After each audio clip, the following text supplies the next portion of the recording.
আমাদের আহ্বানে সাড়া দিয়ে এখানে উপস্থিত হওয়ার জন্য আন্তরিক ধন্যবাদ।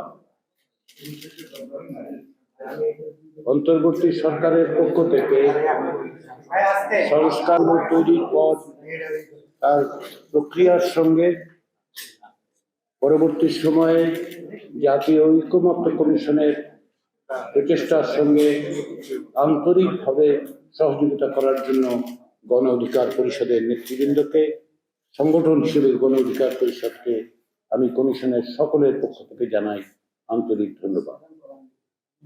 কথা বলার অপেক্ষা রাখে না যে 2018 সালে কোটা সংস্কারের দাবিতে আপনাদের যে আন্দোলন, আজকে যারা গণ অধিকার পরিষদের নেতৃত্ব দিচ্ছেন তাদের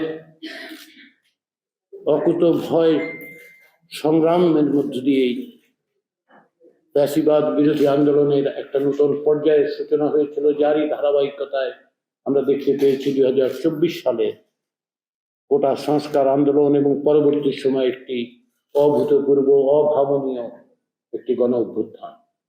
এই অর্থে ফ্যাসিবাদ বিরোধী গত 16 বছরের সংগ্রামে আপনারা অগ্রগণ্য ভূমিকা পালন করেছেন।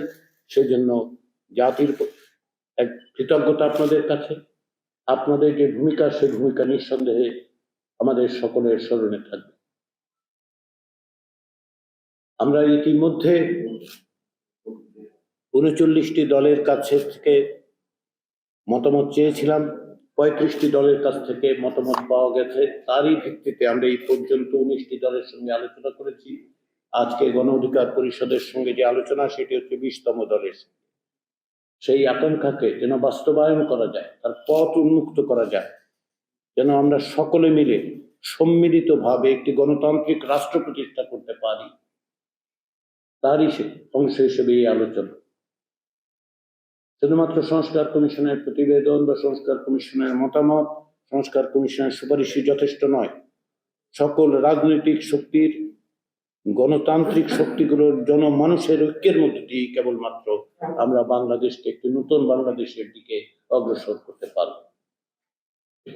কেবলমাত্র কাগজে আমরা কি লিখছি তা নয়, চর্চার মধ্য দিয়ে, অঙ্গীকারের মধ্য দিয়ে, প্রতিশ্রুতির মধ্য দিয়ে আমাদেরকে এই কাজে অগ্রসর হতে হবে। আমরা সেই প্রচেষ্টায় সকলে আছি। আপনারা 2018 সাল থেকে যে সংগ্রামের মধ্যে আছেন, যে লড়াইয়ের মধ্যে আছেন, তারই ধারাবাহিকতায় হচ্ছে এই সংস্কারের প্রচেষ্টা। ফলে আপনাদের কাছ থেকে যে সহযোগিতা আমরা পেয়েছি, আপনারা যে ভূমিকা পালন করেছেন, দল হিসেবে দল প্রতিষ্ঠার পর থেকে গণ অধিকার পরিষদ যে ভূমিকা পালন করেছে, তার জন্য ধন্যবাদ, তার জন্য কৃতজ্ঞতা। আজকের এই আলোচনার মধ্য দিয়ে কেবলমাত্র আলোচনার টেবিলেই সবকিছু শেষ হবে আমরা তো মনে করি। সকলের প্রচেষ্টা অব্যাহত রাখতে হবে রাজপথে, সকলের প্রচেষ্টা অব্যাহত রাখতে হবে আমাদের চর্চায়, আমাদের ঐক্যে, এবং সকলের সম্মিলিতভাবে একটি জাতীয় সনদ তৈরি করার চেষ্টা করতে হবে।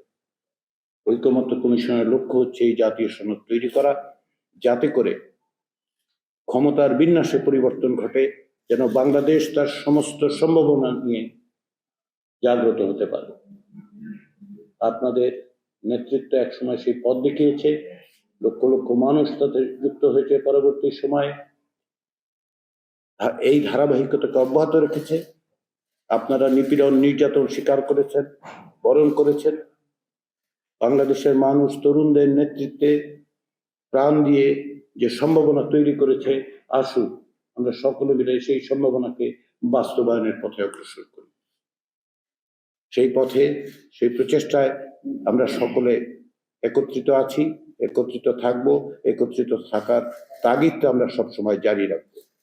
একথা বলে আমি আবারও গণ অধিকার পরিষদের নেতৃবৃন্দ এবং গণ অধিকার পরিষদ সংগঠন হিসেবে আপনাদেরকে ধন্যবাদ জানিয়ে আমার বক্তব্য শেষ করছি।